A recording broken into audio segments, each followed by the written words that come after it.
5 heures du matin. Les surfeurs devancent toujours le soleil sur la plage australienne de Naronek.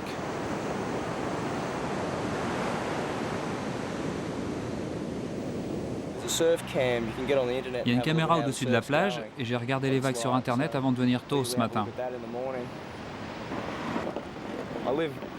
J'habite pas loin près du pont. Je suis venu surfer avant d'aller travailler. C'est une très bonne façon de commencer la journée.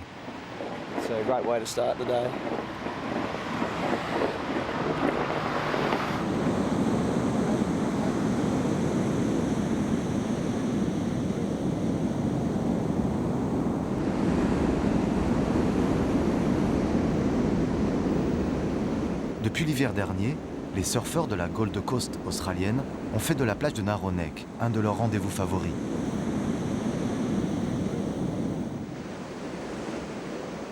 En quelques mois, les vagues se sont transformées. Les habitués sont catégoriques, elles sont plus hautes qu'avant et certainement plus nombreuses. Parmi les spectateurs du petit matin, il y a ceux qui admirent les acrobates sur leur nouveau spot et un homme qui regarde la plage comme on regarde vivre un malade convalescent. Même s'il n'y a pas de vagues aux alentours, il y a beaucoup de chances d'en avoir ici à Naronek. Les vagues sont plus grandes.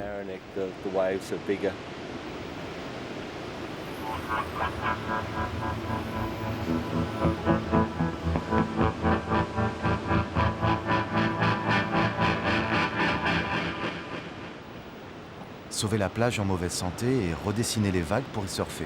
C'était le rêve d'Angus Jackson, un projet d'ingénieur qui ne pouvait voir le jour qu'ici.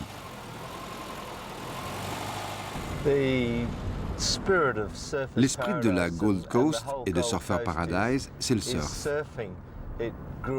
Il s'est développé comme dans un paradis et c'est toujours vrai aujourd'hui. C'est un mode de vie et un mode de vie sain. Beaucoup de jeunes ici sont employés dans l'industrie du surf pour fabriquer des planches ou bien pour vendre les vêtements spécialisés qui vont avec.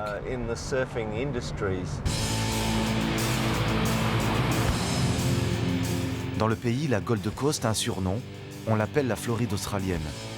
Un engouement récent pour cette destination de plage sous le soleil.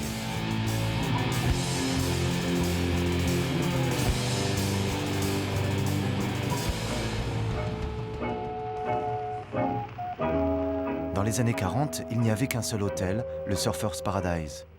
Les touristes étaient rares dans ce village de vacances où les petits fermiers du coin possédaient une maisonnette au bord de l'océan.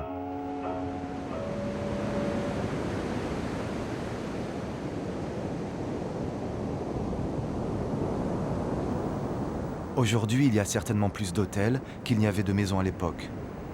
La ville accueillera cette année au moins 4 millions de visiteurs, une manne impressionnante qui classe la Gold Coast parmi les premiers sites touristiques du pays.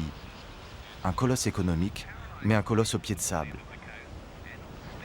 Car ces plages immenses connaissent l'un des plus grands phénomènes d'érosion de sable dans le monde.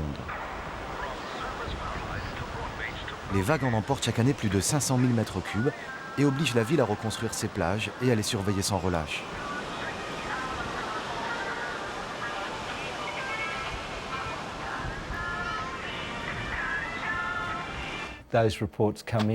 Les rapports arrivent aussi dans mon bureau, sur plan ou sur ordinateur, et tout est détaillé. Comment la plage se comporte pendant une tempête, qu'elle soit faible ou vraiment importante.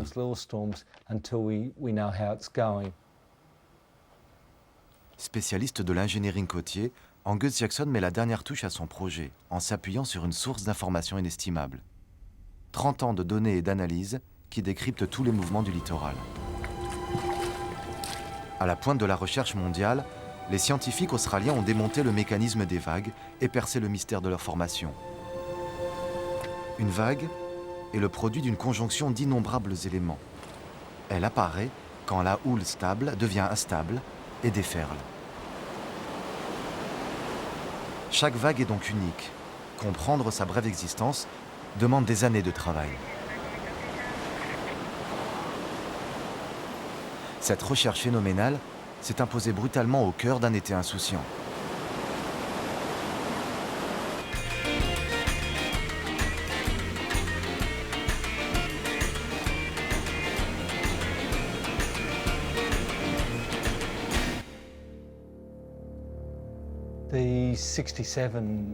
En 1967, il y a eu un événement dont beaucoup de gens se souviennent.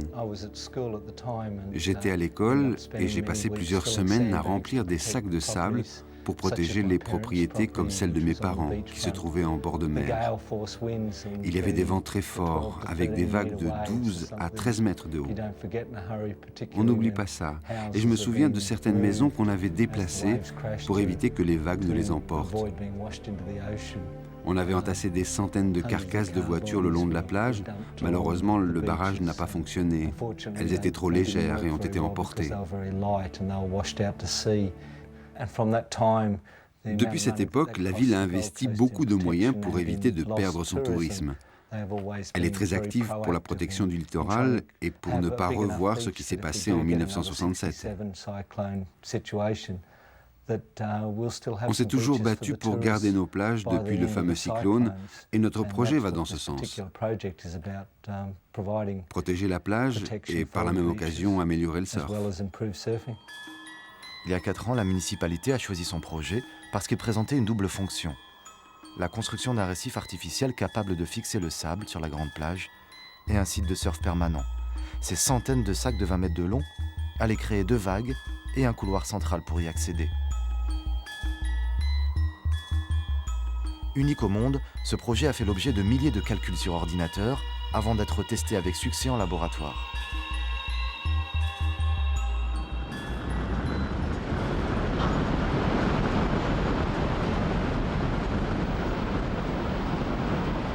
Le chantier, commencé il y a tout juste 1 an, est pratiquement achevé. Mais de récentes tempêtes et une houle trop forte empêchent l'immersion des derniers sacs de sable.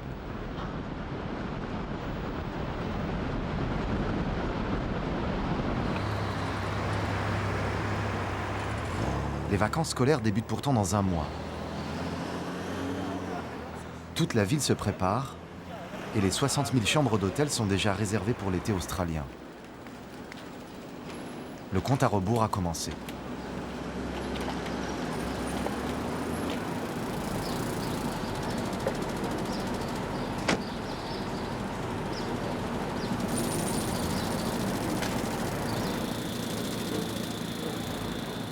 Sous l'eau, sur les plages ou sur les trottoirs, tout est prévu pour satisfaire les touristes qui apportent en quelques semaines l'essentiel du budget de la ville. Une ville qui connaît la plus forte croissance économique du pays.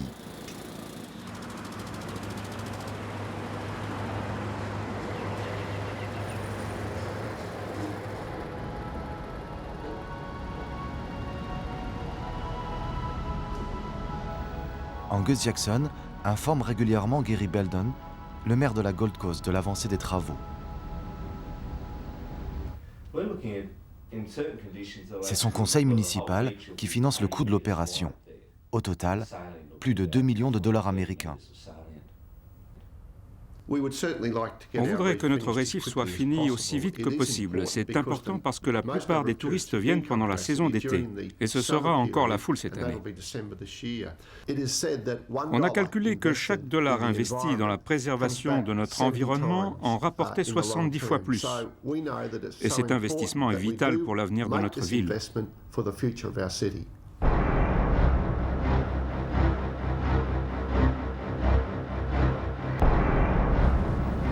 Il n'est plus question d'attendre la météo idéale. La barge doit encore livrer plusieurs sacs pour compléter le récif. Chacun a son numéro, sa taille et un poids d'environ 500 tonnes que l'ordinateur d'Angus Jackson lui a attribué.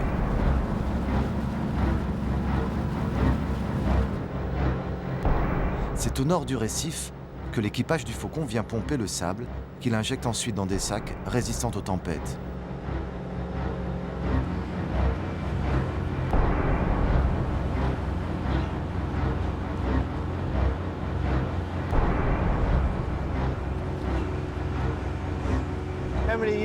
Combien tu mets d'attaches? Tu en mets 5?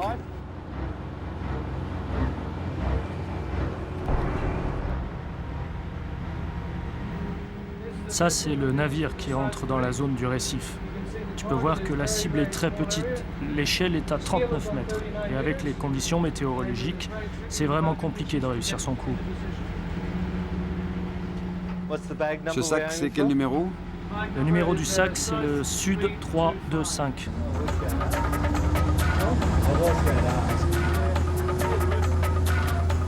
Sur une mer capricieuse, Fred, le pilote, a déjà manœuvré 2 heures au-dessus de sa cible sans pouvoir lâcher son sac. Une erreur de largage serait impossible à réparer, tellement les charges sont énormes.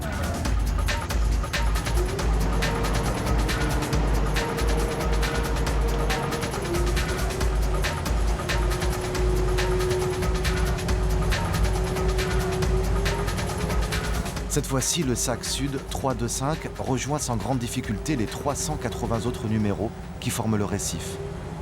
Mais avant de préparer le prochain largage, Angus Jackson doit d'abord s'assurer que le sac est tombé au bon endroit.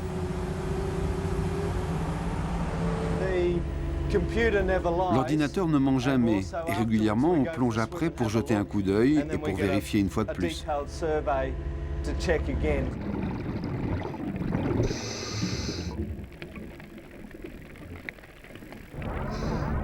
Près de 400 sacs, répartis sur 9 hectares, ont transformé le relief sous-marin.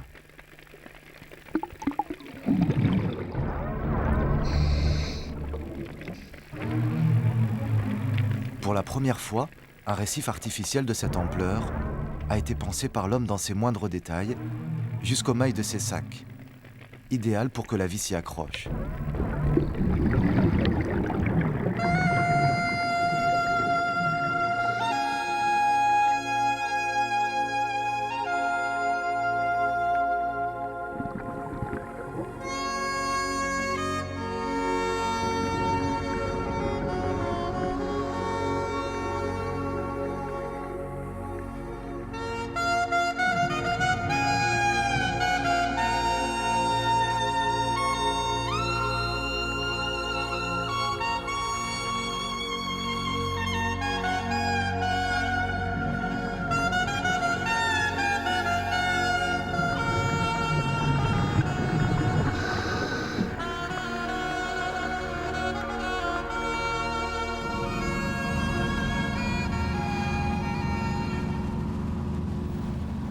Invisible pour les habitants de Gold Coast, le chantier s'est construit sous la mer.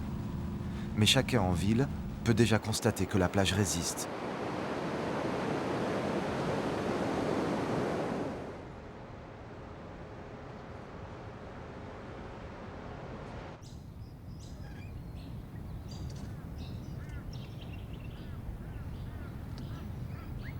L'argent du tourisme apporte aux habitants de Surfers Paradise une vie opulente et confortable. Régulièrement, leur villégiature est bousculée le week-end.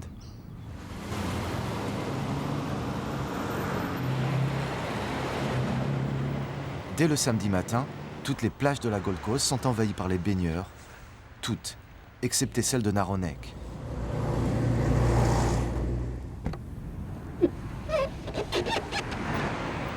Le récif artificiel n'est pas encore achevé, mais il est testé pour la première fois lors d'une compétition.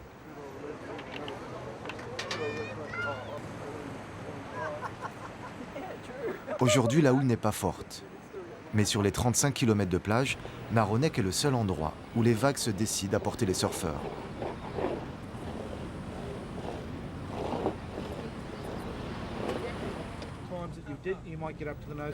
Tu dois monter sur le nez de la planche 4 ou 5 fois, et pendant ce temps, on t'observe et on te chronomètre. On te regarde, on clique quand tu es sur le nez, et quand tu le quittes, on clique à nouveau.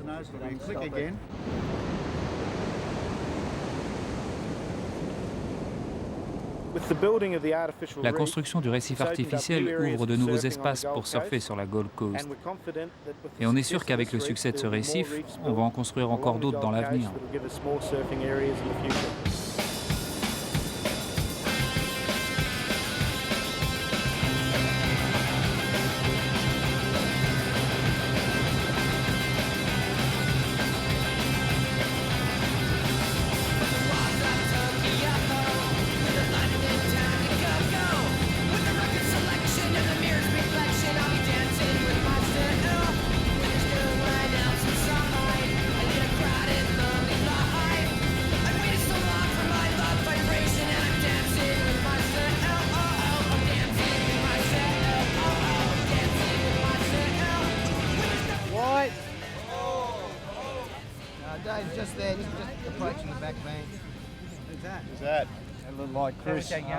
Ça ressemble à Chris.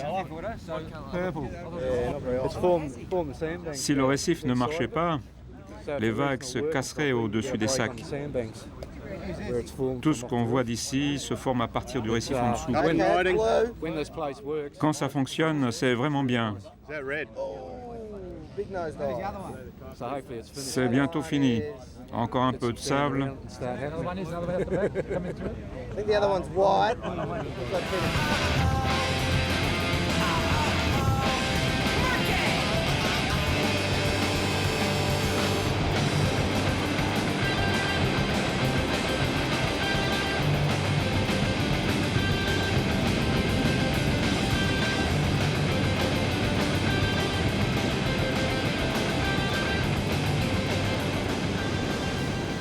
Angus Jackson n'a pas voulu manquer ce rendez-vous, comme Jean-Marie Lartigot, qui est venu glisser sur les vagues dont tout le monde parle. Je suis vraiment bluffé. C'est puissant et ça se déroule bien. Les vagues montent et ensuite ça déferle. Le problème, c'est qu'en ce moment, il y a des endroits où il n'y a pas de sac. L'eau s'arrête, puis après continue, alors que le mouvement ne doit pas s'interrompre. Ouais, il faut que ce soit plus régulier. Mais bon, on n'en est qu'au début. Ça ne pourra jamais être aussi bien que ça devrait l'être, mais ça sera très bien quand même. Non, je suis impressionné. Vous savez, je surfe depuis longtemps. Il y a bien longtemps, oui. Jean-Marie a été champion de France junior avant de s'installer sur la Gold Coast, il y a plus de 25 ans.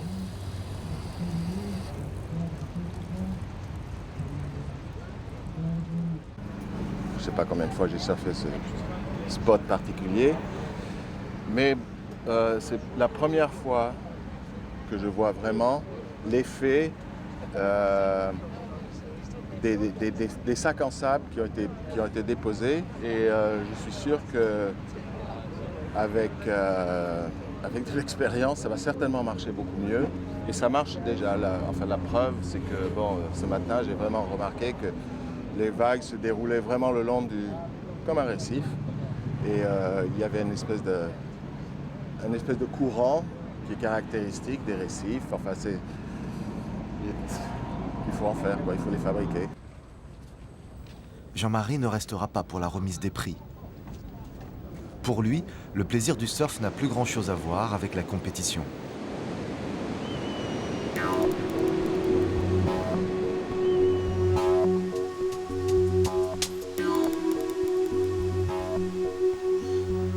Les escales de la planète surf, à Hawaï, en Californie ou en Australie, sont autant de souvenirs ou de songes que Jean-Marie pose sur sa toile. Son métier, artiste peintre, et son adresse, au bord de l'océan Pacifique.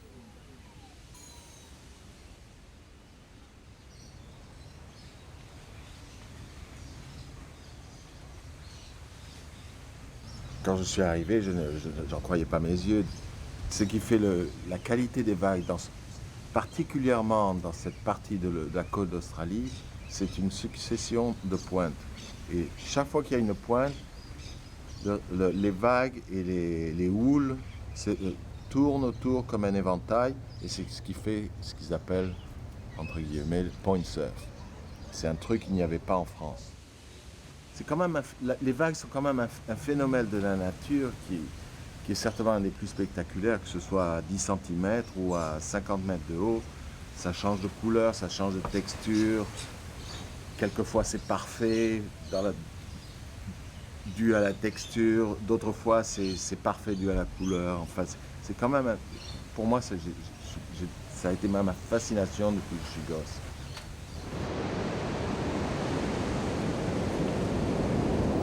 Avant de s'installer sur la Gold Coast, Jean-Marie avait suivi, comme toute une génération de surfeurs dans les années 70, la route mythique qui devait le mener à la vague idéale. L'esprit du surfeur voyageur à la recherche de la vague unique, ça c'est bien terminé. Hein. Maintenant les vacances, tu payes $2,000 et tu as ton surf trip dans un endroit où tu auras des vagues pendant une semaine, peut-être. Et puis voilà, tu vois. Tout ça, c'est préparé, c'est envoyé, c'est tout arrangé. Donc, c'est pour ça que le surf n'a plus, à mon avis, n'a plus ce spirit. Ce qu'on appelle l'esprit du surf, c'est maintenant, à mon avis, rentré dans la mythologie.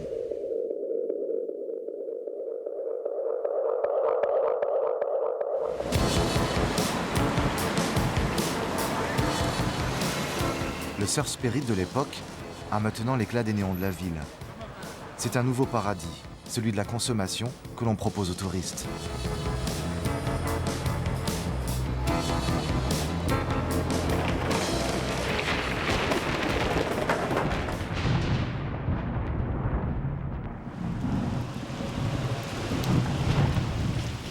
À Surfers Paradise, une fois de plus, la tempête vient de se lever. Mais les dizaines de caméras n'ont relevé aucune érosion majeure dans la zone du récif. Ailleurs, sur la côte nord, la plupart des plages ont encore subi des dégâts.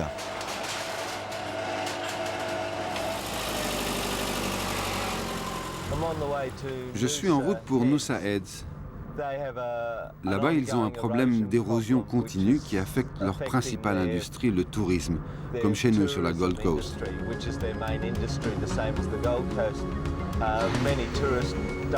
Beaucoup de touristes évitent d'aller à Noosa parce qu'il arrive régulièrement que la plage disparaisse.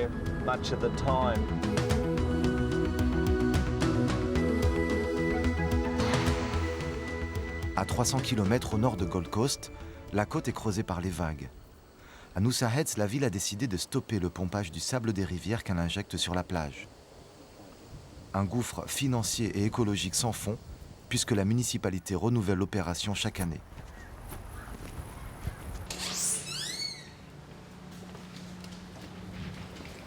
Angus Jackson a été contacté il y a 6 mois pour trouver une solution urgente. Il a rendez-vous avec Rob James, le responsable de l'environnement.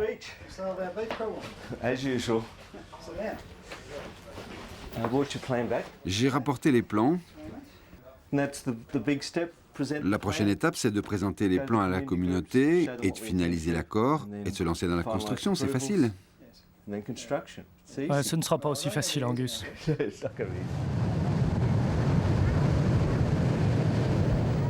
Après la dernière tempête du mois de janvier, la plage vient tout juste d'être modelée. Et la municipalité espère que ce sera la dernière fois.